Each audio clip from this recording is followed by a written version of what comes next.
podcast for curious mind. Halo, kamu sedang mendengarkan Uang Bicara menavigasi kamu supaya tetap cuan bareng aku, Alin Wiratmaja.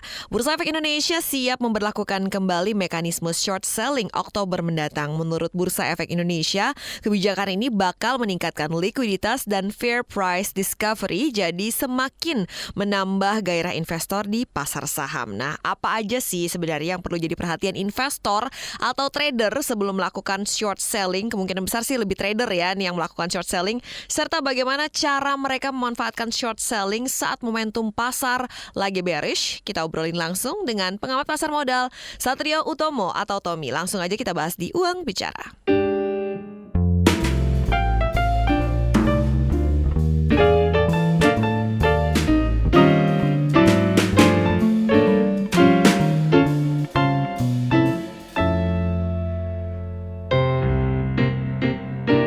Teman-teman, Uang Bicara kita ketemu lagi. Di episode kali ini kita bakalan ngobrolin soal short selling yang rencananya akan diberlakukan oleh Bursa Efek Indonesia dan saat ini tengah digodok aturannya. Kita bakalan ngobrolin ini dengan Satrio Utomo Purnomo, seorang pengamat pasar modal. Kita mau ngobrolin short selling mungkin untuk anak-anak market yang angkatan corona kali ya Pak. Belum terlalu familiar dengan short selling, tapi yang udah angkatan senior udah tahu nih, udah pernah transaksi short selling. Boleh nggak ketahuan kalau saya sudah senior kan? Iya, saya iya lagi.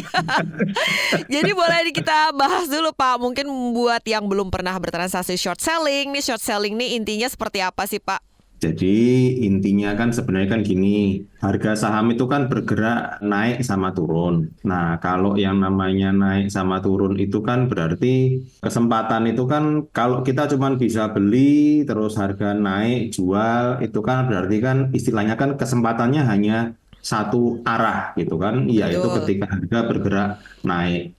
Harga itu kan bergeraknya itu kan dua arah ya, naik sama turun. Kalau turun itu caranya untung itu seperti apa gitu kan. Nah, itu biasanya terus di pasar modal ini ada yang disebut sebagai yang namanya short sell. Jadi kalau short sell itu kalau definisi awalnya ya adalah kita itu menjual saham atau apapun juga yang kita tidak miliki. Jadi ini kan biasanya dilakukan ketika harga itu bergerak turun gitu kan.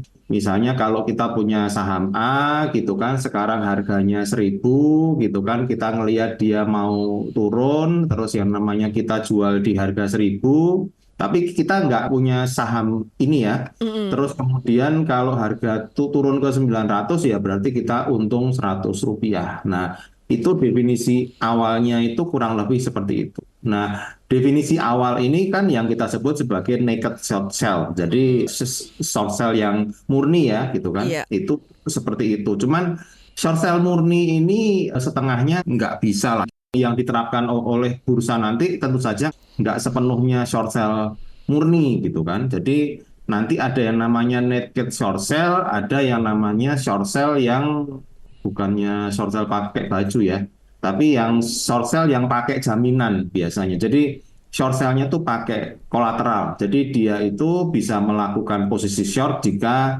ada jaminannya, atau kalau enggak itu biasanya juga dia sudah pinjem barang dulu baru dia bisa jualan gitu kan.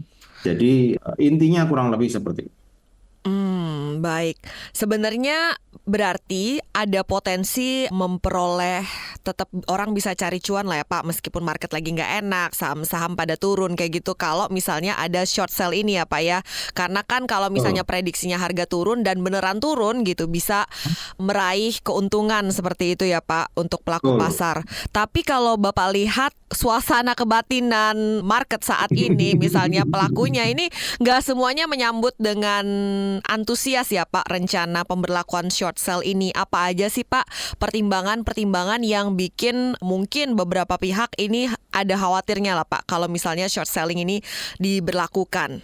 Yang pertama sebenarnya tentu saja yang diterapkan nanti, yang mungkin peraturannya baru dikeluarkan bulan Agustus ya. Iya. Nanti itu sebenarnya short sell-nya itu baru bisa intraday.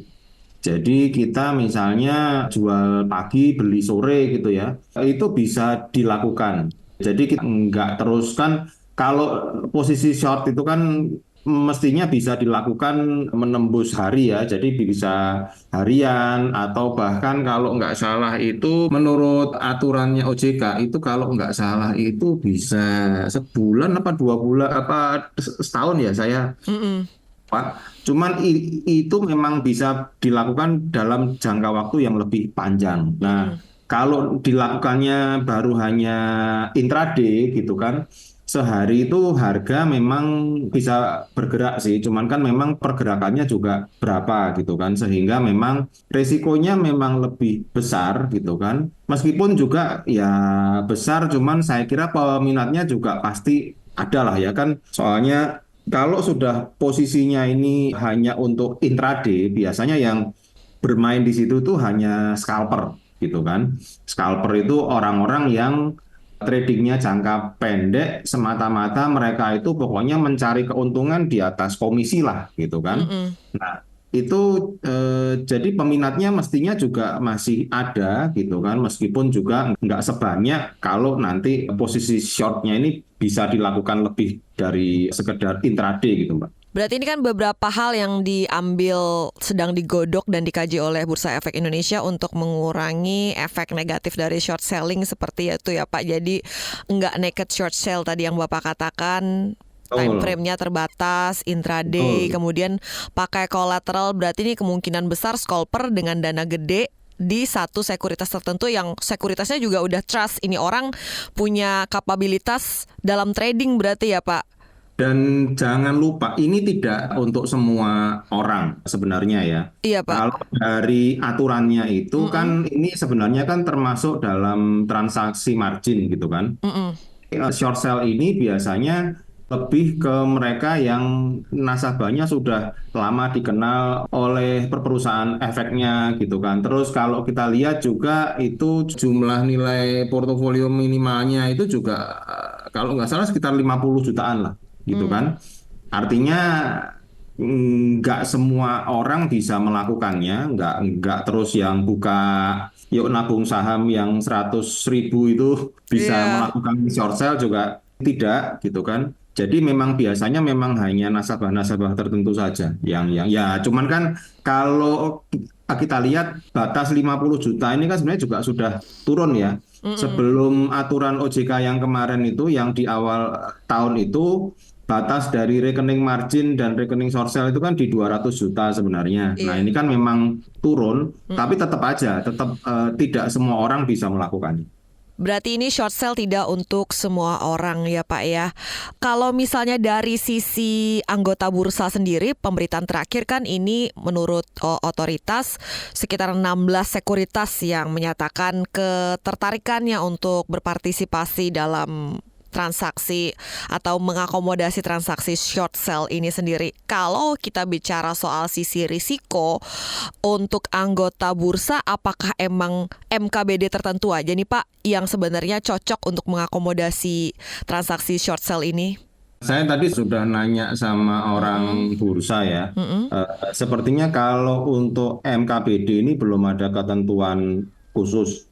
Jadi belum ada size-size tertentu yang bisa harus ada gitu kan supaya mereka bisa mengajukan izin. Cuman tetap aja ini itu izinnya baru ya Mbak ya. Mm-mm. Jadi kalau sekuritas itu tidak semua sekuritas tetap bisa menyediakan transaksi short sale. Yang pertama itu mereka harus punya izin dulu, Mm-mm. which is izinnya itu memang harus diurus lagi, bukan terus semata-mata mereka yang punya izin untuk transaksi margin otomatis punya izin untuk transaksi short sale ya. Enggak gitu kan. Jadi memang izinnya harus diurus dulu dan sebenarnya gini, short sale itu kan nanti sebenarnya karena short sale-nya ini tidak naked, biasanya itu kan kita juga aslinya sebenarnya barangnya itu pinjam. Mm-mm. Pinjam punyanya sekuritas atau pinjam punya nasabah sekuritas yang sudah dipinjam oleh sekuritas itu gitu kan. Artinya biasanya semakin besar sekuritas itu pilihan sahamnya juga sudah semakin banyak. Pilihan dari barang yang bisa di short itu juga semakin banyak. Begini, memang ada yang namanya list saham yang bisa di short itu ada gitu kan. Tapi kan tetap nanti yang bisa kita jual itu hanya saham yang sekuritas itu punya di dalam daftar saham yang mereka miliki gitu kan, untuk dipinjamkan gitu kan. Nanti setiap sekuritas itu akan sangat berbeda gitu kan. Tidak semuanya itu memiliki saham yang sama gitu kan. Nah, sekarang tinggal tergantung orang-orangnya sih. Kalau sekuritas itu kan memang kebanyakan kalau saham-saham IDX 30, LQ45 mereka sih pasti punya. Cuman kan kadang-kadang kan investor kan suka agak aneh ya gitu Mencari kan. volatilitas ya. Nah, yang dicari itu saham yang nggak jelas gitu tuh kan. Iya, Padahal yang saham yang nggak jelas ini kan biasanya malah ada bandarnya. Nah, di situ kan malah jadi seremnya tuh di situ malah gitu kan. Jadi bukannya tuh karena kan kalau di pasar modal itu kan ada influencer ya. iya. Ada influencer bilangnya sell sell sell sell sell terus yang namanya orang itu ikutan nge-short gitu kan. Ternyata sama teman-temannya influencernya malah diangkat ke atas gitu kan. Nah, itu biasanya perangkapnya nanti ada di saham-saham yang seperti itu. Ntar kena margin call rame-rame gitu ya Pak. Ya, dan ini juga harus dilihat ya kan nanti bulan Oktober itu posisinya kan hanya bisa intraday. Mm-mm. Dan Seperti saham itu. tertentu seperti tadi Bapak bilang ya, daftar efek yang Betul, bisa ditransaksikan short selling ya Pak ya. betul. Di mana setiap sekuritas itu juga beda-beda kan gitu kan. Baik. Karena barangnya juga beda-beda juga yang ada di portofolio mereka. Ini dengan otoritas bursa merencanakan untuk bisa transaksi short sell ini, sebenarnya efek positifnya apa sih Pak? Apakah memang akan meningkatkan likuiditas di market domestik atau seperti apa? Ada faktor-faktor lain nggak Pak? Yang jelas ada peningkatan likuiditas gitu kan. Terus, oh ya, short sale ini kan ada dua pihak yang mendapatkan keuntungan ya, yang mendapatkan bukan keuntungan, kemudahan. Yang pertama adalah trader yang melakukan posisi short gitu kan. Tapi ada juga yang namanya investor jangka panjang yang punya barang. Kan sekarang itu kan gini, orang misalnya punya barang long term, barang long termnya let's say itu BRI, Bank Mandiri gitu kan. Kalau cuman didiemin di portofolio itu kan dia tidak dapat apa-apa. Betul. Kalau kemudian dia pinjamkan gitu kan, kan dia biasanya juga bisa mendapatkan bunga itu. Karena posisi short itu kan selain kita itu bisa dapat saham untuk dijual, itu biasanya kita juga harus membayar bunga gitu kan. Entah ya per tahunnya berapa mungkin berapa gitu kan. Cuman kan biasanya orang menghitungnya juga per hari kan. Betul. Karena settlement kita juga ada T+2 gitu kan, itu kan berarti kalau nge-shortnya kita hari Kamis apa Jumat itu nanti biasanya juga bunganya terus jadi lebih gede dibandingkan kalau kita nge-short hari Senin apa Selasa gitu kan. Karena hari liburnya dihitung juga ya Pak. Betul. Jalan bunganya. Itu tadi pengamat pasar modal Satrio Utomo Purnomo atau Tommy yang udah jelasin tujuan pemberlakuan short selling. Masih ada pembahasan penting di bagian selanjutnya. Jangan kemana-mana, tetap di Uang Bicara.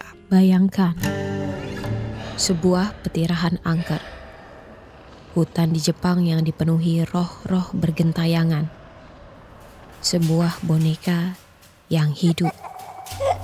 Apakah kamu menyukai cerita semacam itu? Berarti kamu harus mengikutiku, Astri Septiani, dalam podcast Antologi Garib. Sebuah podcast yang menceritakan kisah-kisah misteri dan fenomena ganjil dari seluruh dunia. Peristiwa garib. Nantikan podcast Antologi Garib menemanimu setiap Kamis. Temukan Antologi Garib di kbrprime.id dan platform mendengarkan podcast lainnya.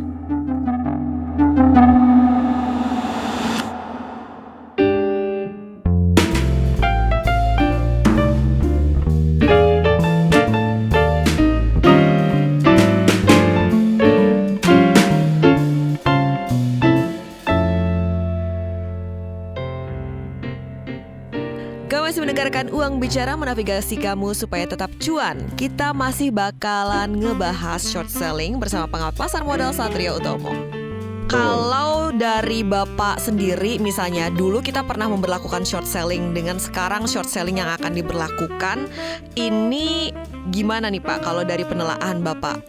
Apa yang perlu dikaji oleh dan dimatangkan oleh Bursa Efek Indonesia sebelum aturannya keluar bulan depan nih Pak? Nah, sebenarnya itu gini, investor newbie kita itu kan banyak banget ya. Banyak Dan Pak mereka spekulator itu yang dan mereka itu kadang-kadang action duluan, mikirnya itu nanti gitu kan. Nah, kalau dilihat dari situ sebenarnya yang pertama itu biasanya kalau saya tuh selalu harus menekankan bahwa orang itu kan harus tahu bedanya antara trading dengan investasi iya. kan. Nah, semua orang itu kan ngakunya investor, tapi ternyata mereka itu sebenarnya tidak tahu yang namanya kalau investor itu nyimpennya lama gitu kan. Warren Buffett itu aja dia simpennya saham Coca-Cola itu lebih dari 50 tahun. Iya. Sedangkan saya aja masih 50 tahun, berarti dia kan nyimpennya lebih dari umur saya gitu kan. Nah, tapi yang namanya short sell ini sebenarnya kan hanya untuk mereka yang trader sebenarnya. Jadi kalau Anda investor ya sebaiknya jangan, nggak usah tertarik lah. Ini mainannya orang buat jangka pendek ya, yang lebih suka dengan risiko gitu kan. Terus selain itu juga kita juga harus bisa untuk memprediksi pergerakan harga jangka pendek. Biasanya kalau orang intraday ya, intraday itu kan biasanya scalping. Scalping itu biasanya nomor satu kita harus bisa ngitung BEP kita itu berapa poin gitu kan. Iya. BEP kita itu berapa poin, biasanya itu sekitar 2-3 poin itu sudah BEP gitu kan. Artinya kita harus bisa yakin bahwa setidaknya harga itu bergerak 3 atau 4 poin dari posisi entry kita kan gitu kan. Jadi kalau kita itu jual, yakin setidaknya harga itu turun 3 poin, 4 poin, baru kita berani ngambil posisi gitu kan. Nah, kalau sudah seperti itu ya biasanya orang kan strateginya bisa pakai support and resistance, terus orang juga menguasai strategi-strategi jangka pendek seperti memanfaatkan pivot, atau orang kemudian bisa ngelihat dari pergerakan harga saham intraday gitu kan. Atau biasanya orang itu ngelihat ini, Mbak. Kadang-kadang pattern-pattern itu bisa kelihatan di pergerakan harga yang entah itu tick chart atau yang chart 1 menit atau chart-chart jangka pendek gitu kan. Pokoknya orang memang harus bisa memprediksi pergerakan harga jangka pendek sebelum dia mengambil risiko untuk melakukan posisi short sell. Ya baiknya emang yang sudah lumayan tinggi jam terbangnya di market ya Pak ya, yang udah benar-benar Iya. tahu risiko yang diambil. Kalau untuk anggota emiten sendiri Pak, apakah akan terpengaruh kalau misalnya saham dia masuk dalam list short selling? Enggak sih, Enggak ya kalau Pak? emiten itu biasanya, soalnya yang biasanya minjemin barang itu bukan emiten, Mbak. Biasanya yang minjemin barang itu nanti lebih ke arah istilahnya apa ya? Investornya sebenarnya. Entah itu fund manager atau mereka-mereka yang pokoknya punya posisi untuk jangka panjang ya, yang nggak diotak-atik gitu kan. Kan mendingan barangnya dipinjemin, bisa dapat bunga kan gitu kan, dibandingkan dengan barangnya sekedar ditaruh di portofolio. Baik, berarti ini yang akan lebih siap, yang akan lebih sibuk nanti mempersiapkan infrastruktur dan juga aspek teknisnya adalah anggota bursa ya Pak untuk mengakomodasi Betul. transaksi ini. Baik, Betul. Pak, yang saya juga ingin tanyakan, misalnya nih di pemberitaan kan cukup banyak yang membahas, misalnya di Korea Selatan aja yang marketnya cukup matang, lebih matang daripada kita, itu short selling sedang di stop dan diperpanjang gitu pelarangannya. Kemudian juga di China juga sempat mungkin dilarang juga, dihentikan lah intinya, Oke. dikaji ulang seperti itu. Jadi artinya market yang lebih matang dari kita aja tuh mengkaji ulang gitu pemberlakuan short selling. Sementara kita yang likuiditasnya masih terbatas malah short selling kayak gitu. Kalau dari sisi risiko kayak gini kayak gimana sih Pak? Misalnya tiba-tiba terjadi guncangan yang gara-gara misalnya efek ketidakpastian global, tiba-tiba market kita lagi gejolak dan ada short selling kayak gitu. Kayak gimana nih Pak? Mungkin bisa kita bahas efeknya. market itu kadang-kadang nggak suka kalau retail itu cuan terlalu banyak. Oh, Jadi sebenarnya gini, kadangkala itu kan yang namanya kan short sell itu kan bisa untung ketika harga itu bergerak turun. mm-mm. Ketika market sedang bearish gitu kan, ketika kondisi sedang buruk, ketika kondisi ekonomi memang sedang tidak terlalu sehat gitu kan, harga itu kan memang lebih gampang turun dibandingkan dengan ketika bergerak naik. Sedangkan kan overall secara umum sebenarnya perekonomian itu kan tidak suka kalau harga bergerak turun gitu Iya. kan. Karena dianggapnya nambahin stres, membuat orang juga apa namanya kena for sale, orang menjadi lebih miskin gitu kan. Sehingga memang ketika market itu cenderung bearish gitu kan, kadang-kadang memang ada terus pihak-pihak yang melakukan pelarangan untuk short sell gitu kan. Itu supaya yang namanya harga itu tidak bergerak turun terlalu banyak. Biar nggak Nah, semakin ambruk kayak gitu ya Pak ya. betul, Karena kalau betul, dia betul. ambruk banyak yang cuan nih justru gitu ya. Nah, kalau ambruk kan yang posisi jual kan malah cuan. Iya betul. Kan yang posisi jual ini adalah trader. Yang Mm-mm. posisi nyimpen itu kan adalah investor. Nah, biasanya kan trader itu kan duitnya kecil-kecil, biasanya Mm-mm. gitu. Sedangkan investor itu duitnya lebih gede-gede gitu kan. Sehingga ya kalau harga bergerak turun, yang investornya komplain gitu kan, ya Mm-mm. mestinya terus baik bursa, OJK maupun pemerintah kan juga lebih mendengarkan karena Mm-mm. mereka memang lebih gede gitu kan Baik. posisinya. Jadi ya memang kadang-kadang memang bisa dilarang gitu kan. Mm-mm. Tapi ya sebenarnya gini, kalau kalau saya sudut pandangnya lebih ke arah kan kita kan lagi ada FCA tuh. Iya. FCA itu kan terus kemudian harga sahamnya kan bisa lengser sampai nggak Satu. nggak cuma 50 tapi sampai ke RP1 kan. Iya betul. Nanti kalau memang masih intraday mungkin pengaruhnya tidak akan terlalu banyak gitu kan. Karena kalau yang namanya saham sudah ARB itu kita mau melakukan posisi jual juga sudah susah gitu kan. Mm-mm.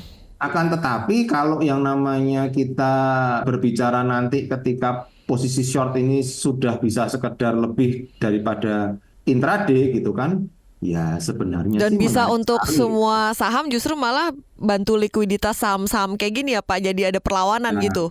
jadi ya cuman ya tetaplah yang gitu kan biasanya memang barangnya bandar ya, which is sebenarnya kalau saham seperti itu kan tergantung bandarnya mau narik apa enggak gitu kan. Ya, Betul.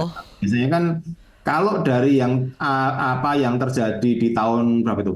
Saya belum jadi broker ya. Kalau nggak salah itu tahun 90-an apa tahun Heeh. 80-an itu kan, di mana orang itu nunggu sampai barangnya itu dijual semua, short sale-nya banyak banget gitu kan.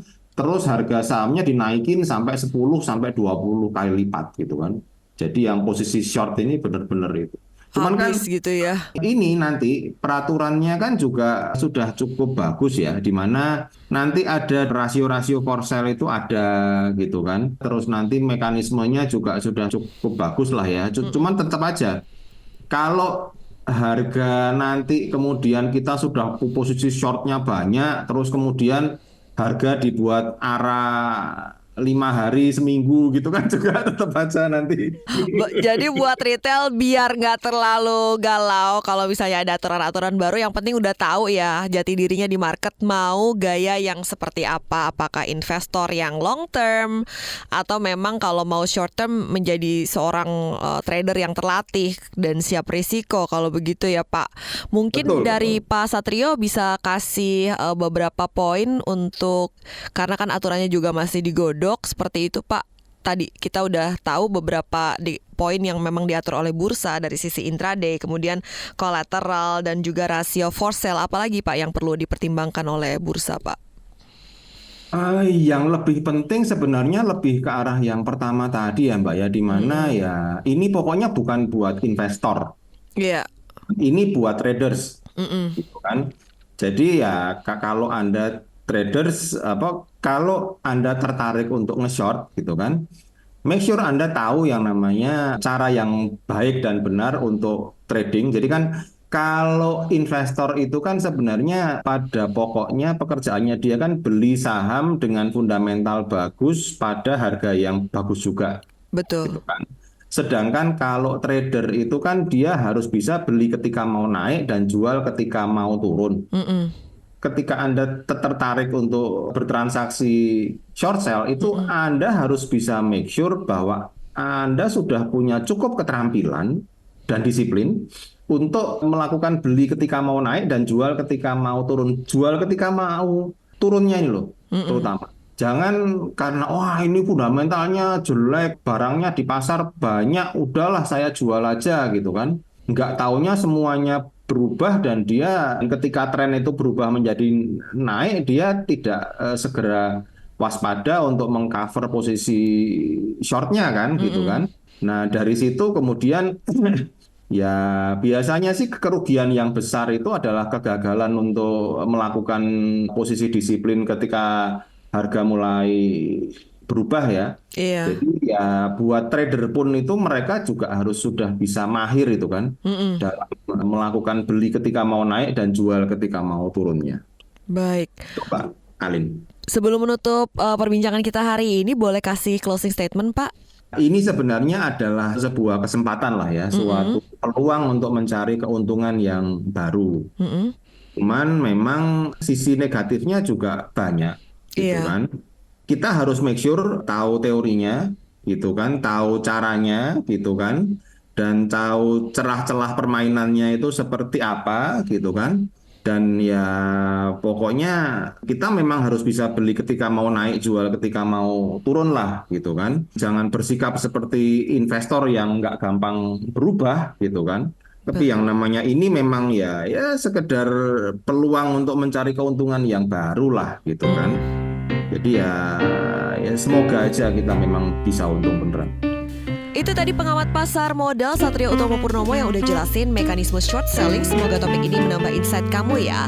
Dan buat kamu yang punya saran, masukan untuk Uang Bicara atau punya ide keren seputar ekonomi dan finansial, kita tunggu emailnya di podcast@kbrprime.id dengan subjek Uang Bicara.